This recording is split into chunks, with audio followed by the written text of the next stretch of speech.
Manga One Piece Chapter 1004 dibuka dengan laporan terkini terkait kondisi di lantai 1 basement Kastil Onigashima setelah beberapa waktu yang lalu diterobos paksa oleh Luffy, Sanji, dan Jinbe. Kondisi lantai kastil terlihat cukup berantakan. Di sini kita bisa melihat adanya lubang yang cukup besar di bagian plafon yang sepertinya itu adalah bekas benturan keras fishman karatenya Jinbe yang telah mengakhiri perlawanan Briscola pada Manga One Piece Chapter 993. Hal ini sekali lagi menunjukkan betapa detail dan terperincinya seorang Eiichiro Oda. Kondisi Briscola sendiri saat ini terlihat sudah cukup membaik, terlebih lagi setelah Speed memberinya Kibidango spesial yang konon katanya dibuat secara khusus oleh Master Queen untuk mempercepat proses pemulihan tenaga. Padahal yang sebenarnya Kibidango tersebut adalah Kibidango penjinak binatang buasnya Otama.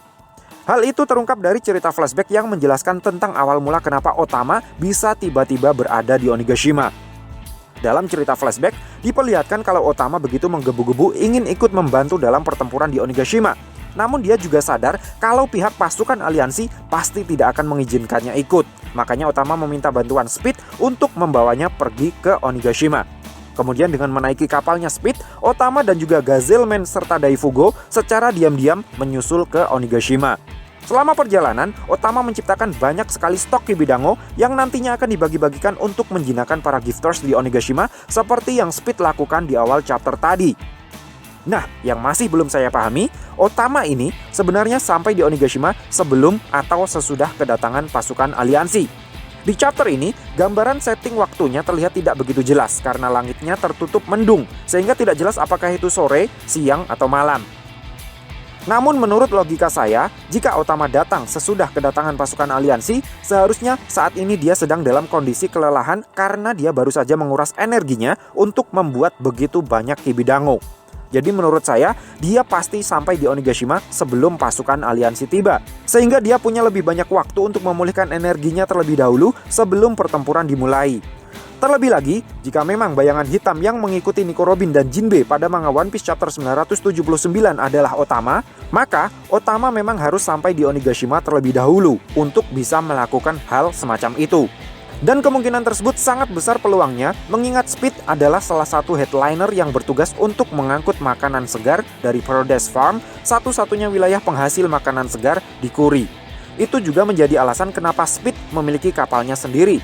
Mungkin kapalnya Speed ini sebenarnya adalah kapal khusus pengangkut bahan makanan yang biasa dia pakai untuk mengirim hasil panen dari Kuri ke Onigashima. Jadi mungkin dengan alasan ingin mengantarkan makanan segar dari Kuri untuk hidangan pesta Golden Kagura, Speed bisa dengan leluasa mengantar Otama masuk ke kandang naga. Nah, tidak hanya Speed, Gazelman dan Daifugo juga ikut mendistribusikan Kibidango Otama kepada para gifters yang ada di dalam kastil.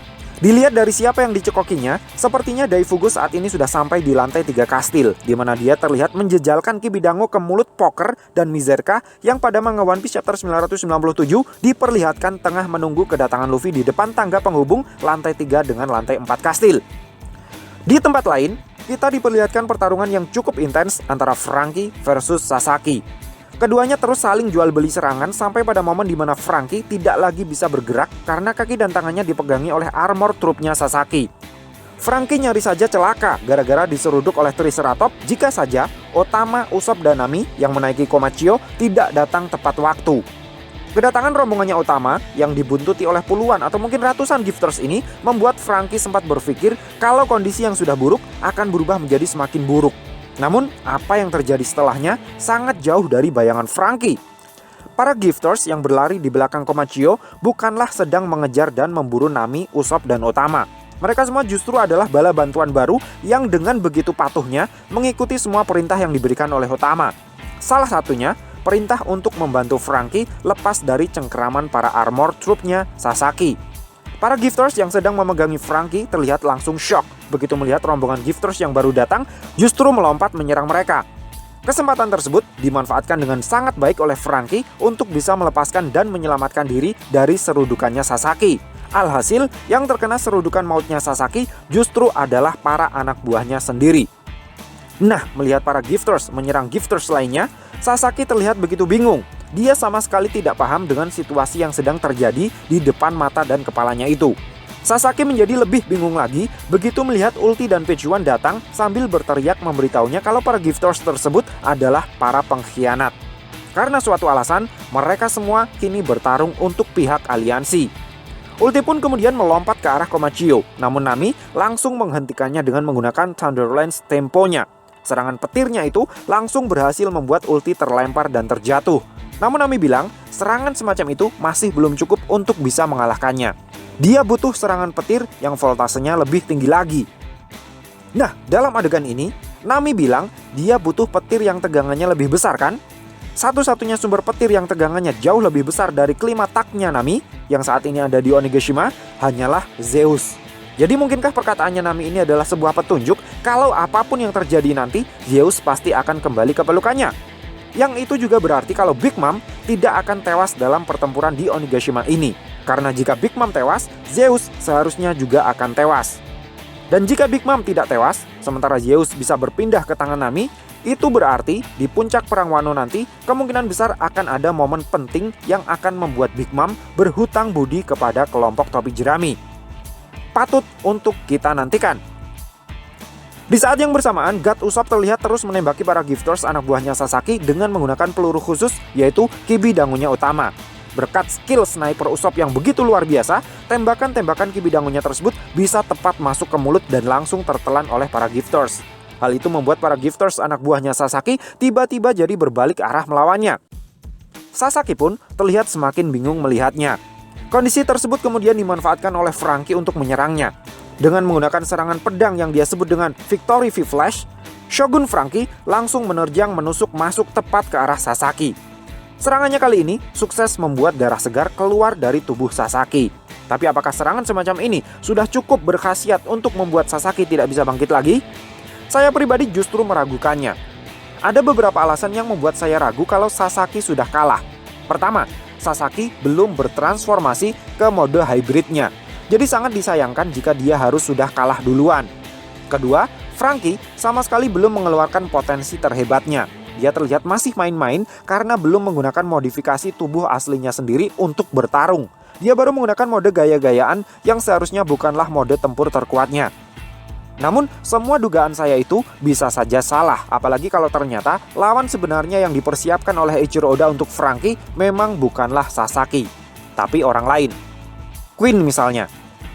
Nah, selesai dengan Sasaki versus Franky, adegan pun kemudian berpindah ke tempat Sanji yang ternyata masih belum beranjak dari lantai 3 kastil karena sekali lagi tertangkap oleh Black Maria. Sebenarnya Sanji sudah melakukan perlawanan, namun hanya anak buah Black Maria yang cowok saja yang dihajar oleh Sanji, sementara yang cewek tidak dia sentuh sama sekali. Hingga pada akhirnya, Sanji pun kembali tertangkap dan disalib menggunakan jaring laba-labanya Black Maria. Nah, ada kejadian yang menurut saya cukup menarik di sini. Black Maria menyuruh Sanji untuk menghadap ke arah salah satu anak buahnya yang memakai cadar bergambar mata Horus, lalu berteriak memanggil nama Nico Robin untuk memancing arkeolog seksinya topi jerami tersebut datang kepadanya. Kata Black Maria, dengan berteriak sambil menatap anak buahnya itu, suara Sanji akan bisa di-broadcast ke seisi kastil melalui media mata Horus tersebut. Jadi, selain sebagai CCTV, cadar mata Dajjal tersebut ternyata juga bisa berfungsi sebagai walkie-talkie. Oleh karena itu, saya jadi curiga kalau orang yang membuat cadar tersebut adalah pemilik kekuatan buah iblis Zoan model Denden Mushi. Jadi siapa saja yang memakai cadar mata Dajjal buatannya akan berubah menjadi manusia Denden Mushi yang bisa mentransfer dan memproyeksikan audiovisual. Dan entah kenapa, saya masih belum yakin kalau orang itu adalah Bao Huang, meskipun sampai sejauh ini dia terlihat seperti servernya. Karena Bao Huang sudah dikonfirmasi sebagai seorang pengguna kekuatan Smile model tupai terbang. Rasanya tidak adil jika seorang Smile user juga memiliki kemampuan buah iblis lain selain kekuatan buah Smile yang dimakannya. Kecuali kalau kemampuan menjadi Denden Mushi tersebut juga adalah bagian dari kekuatan spesial Smile tupai terbang yang dimakannya. Tapi sejauh informasi yang saya dapatkan, tidak ada tuh yang menyebutkan kalau tupai terbang memiliki kemampuan untuk berbagi penglihatan dan pendengaran dengan tupai terbang lainnya. Nah, kembali lagi ke Black Maria dan Sanji. Black Maria bilang, Kaido memberinya perintah untuk menangkap Nico Robin hidup-hidup. Rencananya, Nico Robin akan disiksa hingga pada titik di mana dirinya tidak akan bisa melarikan diri lagi. Namun dia akan tetap dipertahankan hidup sampai Kaido selesai menggunakan jasanya. Jasa yang dimaksud di sini tentulah jasa penerjemahan Poneglyph, bukan jasa yang lain. Sanji bilang, kau terlalu meremehkan Nico Robin. Nah, menurut saya, adegan ini secara tidak langsung telah memberi petunjuk kalau nantinya Nico Robin akan menjadi lawan tandingnya Black Maria. Dan seperti yang bisa kalian lihat pada manga One Piece chapter 999, saat ini Nico Robin sedang bersama dengan Brook masuk ke dalam kastil. Sehingga kejadian yang mirip dengan yang pernah terjadi di Thriller Bark mungkin akan terulang kembali di Onigashima ini. Nico Robin akan terperangkap jaring laba-labanya Black Maria. Kemudian Brook mengalahkan Black Maria untuk menyelamatkannya. Persis seperti saat Brook datang lalu membelah si Spider Monkey saat di Thriller Bark. Tapi yang lebih menarik lagi, di awal chapter tadi kan Daifugo terlihat sudah sampai di lantai 3 kastil untuk mencekoki Poker, Minerva, dan para gifters lainnya. Dan oleh karena ruangannya Black Maria ini juga ada di lantai 3 kastil, maka bukan tidak mungkin kalau nantinya Poker, Minerva, dan pasukan giftersnya justru akan terlibat bentrok dengan Black Maria dan anak buahnya. Di mana hal itu kemudian akan membukakan jalan bagi Sanji untuk bisa kabur dan mencari lawan tanding yang non-woman species. Adegan pun kemudian berpindah lagi ke area panggung utama, di mana Bao Huang melalui tikus bercadar Horusnya telah berhasil menemukan posisi para Scabbers berada. Kesembilan Scabbers tersebut sedang dalam posisi pingsan di salah satu ruangan di dalam kastil. King yang masih sangat sibuk dengan urusannya sendiri memberikan perintah secara broadcast untuk menyuruh seseorang menghabisi mereka semua. Black Maria yang menerima pesan dari King bilang kalau dirinya akan pergi untuk mengeksekusi para Scabbers karena ruangan tempat mereka berada terhubung dengan ruangan tempat Black Maria saat ini berada. Nah, lagi-lagi ada satu masalah lagi yang setting tempatnya berdekatan dengan lokasi Black Maria berada. Sehingga semakin terbuka lebar peluangnya kalau di manga One Piece chapter selanjutnya, adegan akan lebih terfokus pada konflik yang akan terjadi di lantai 3 kastil, di mana pasukan Black Maria yang sedang OTW menuju tempatnya para Scabbers bertemu dengan pasukannya Poker yang sudah dicekoki Kibidangunya utama, dan juga Nico Robin dan Brook yang sedang dalam perjalanan menaiki tangga kastil. Menariknya lagi, Bao Huang bilang para Scabbers tidak sendirian. Ada orang lain yang sedang merawat luka mereka semua di ruangan tersebut. Sehingga akan semakin banyak lagi karakter yang akan terlibat dalam konflik yang akan terjadi di lantai 3 kastil. Adegan kemudian berpindah ke posisi para Scabbers berada, yaitu di gudang penyimpanan harta benda di lantai 2 kastil. Di ruangan tersebut memang terlihat para Scabbers sedang tergeletak lemas tak sadarkan diri. Samar-samar dari kejauhan tampak seseorang sedang membalut luka di lengannya Kinemon. Ukuran tubuh orang tersebut terlihat seukuran manusia normal, besar tubuhnya terlihat hanya setengahnya Kinemon. Dari angle yang lebih dekat, tampak kalau orang tersebut kemungkinan besar adalah seorang wanita. Terlihat dari helaian rambutnya yang panjang. Mulut wanita tersebut terlihat sangat geram, dan dari matanya terlihat meneteskan air mata. Siapakah kira-kira sosok misterius tersebut? Mungkinkah dia adalah Kozuki Hiyori? Atau malah justru Kozuki Toki? Jika kami boleh berspekulasi, kemungkinan besar orang itu adalah Kozuki Hiyori. Ketika di Ringo, Hiyori terlihat cukup mahir meracik obat-obatan untuk mengobati lukanya Zoro. Berkat perawatannya itu, luka Zoro bisa sembuh dalam waktu yang bisa dibilang sangat singkat. Karena hanya beberapa hari berselang, saat Zoro mencoba pedang Enma, bekas luka di dada Zoro akibat bacokannya Kamazo sudah tidak terlihat lagi. Jadi saya curiga kalau sebenarnya Hiyori memiliki kemampuan pengobatan yang tidak biasa. Dan dengan kemampuannya itu, nantinya dia akan mengobati luka-luka para Scabbers agar bisa kembali pulih dalam waktu yang sangat singkat. Dan oleh karena dia pernah diasuh oleh Denjiro selama bertahun-tahun lamanya, dan dia juga mewarisi pedang Ame no Habakiri, saya pikir mungkin sebenarnya Hiyori juga memiliki kemampuan berpedang yang sangat mumpuni. Oh iya, satu hal lagi yang menarik perhatian saya adalah fakta bahwa saat ini posisi para Scabbers berada di lantai 2 kastil. Itu artinya area roomnya Trafalgar Law saat ini benar-benar sangat gila. Kenapa? Karena dia bisa memindahkan tubuh para Scabbers dari atap kastil turun sampai ke lantai 2. Dengan area room yang seluas itu, bisa saja tanpa disadari oleh Kaido dan Big Mom, bahkan oleh para generasi terburuk, saat ini mereka semua sedang berada di dalam roomnya Trafalgar Law. Itulah kenapa Law bisa melayangkan serangan-serangan yang bisa memberikan damage terhadap tubuh baja kedua Yonko tersebut. Nah, secara keseluruhan, manga One Piece chapter 1004 menurut saya cukup asyik untuk dibaca.